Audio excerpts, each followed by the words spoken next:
Bismillahirrahmanirrahim. Paslun utawi ikilah iku pasal sawiji.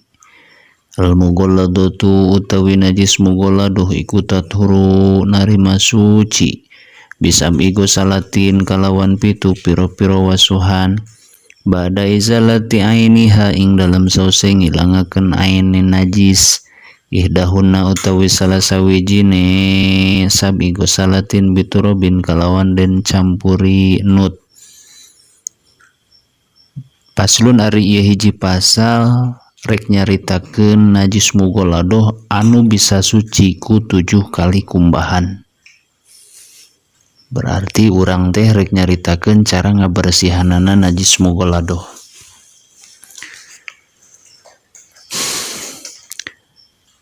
Di mana hiji wawadahan diletak anjing atawa kakeunaan ku cikiihna atawa kakeunaan ku getihna atawa kakeunaan ku kotoranana eta anjing teh atawa kakeunaan ku buluna bari kaayaan baseuh sahijina arek baseuh anjingna atawa baseuh wawadahanana maka wajib dikumbah ku cai 7 kali kumbahan nu sakalina dicampur ku taneuh. Eta teh berlandaskeun hadis Rasulullah sallallahu alaihi wasallam, tahuru inai ahadikum idza walagu fihil kalbu ayyagsilahu sab'a maratin ulahun nabi turab. Hartosna ngabersihan wadah saurang ti aranjeun di mana diletak anjing eta kudu dikumah 7 kali kumbahan. Nu mimitina dicampur taneuh. Hadis riwayat Imam Muslim. Malah dina riwayat Imam Tirmidzi ma ukhrahuna biturab nu pangakhirna teh dicampur taneuh. Jadi ceuk dina riwayat Imam Muslim mah pangheulana ku taneuh terus sasesana ku cai. Ceuk Imam Tirmidzi mah di akhiran ku taneuh.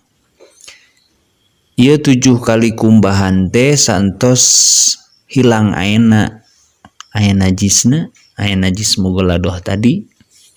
Lamun seug teh mah dikiihan eta wadah teh ku anjing, maka cikiihna kudu dileungitkeun heula, beres dileungitkeun datna kakara kumbah ku 7 kali kumbahan diawali ku taneuh.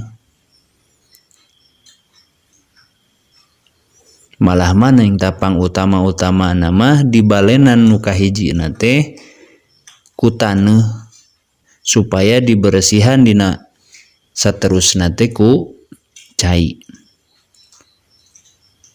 Malah lamun ayeuna urang neuneun cai saeutik hek diletak ku anjing tuluy eta cai teh ngeceret kana pakaian, ngeceret kana awak, maka wajib dikumah 7 kali. Nu sakali sarua dicampur taneuh. Da ieu taneuh teu bisa diganti ku sabun atau ku lianti sabun. Lamun aya pakaian cacak mingka keceretan ku cai nu diletak ku anjing komo urang lamun adak jeung anjingna.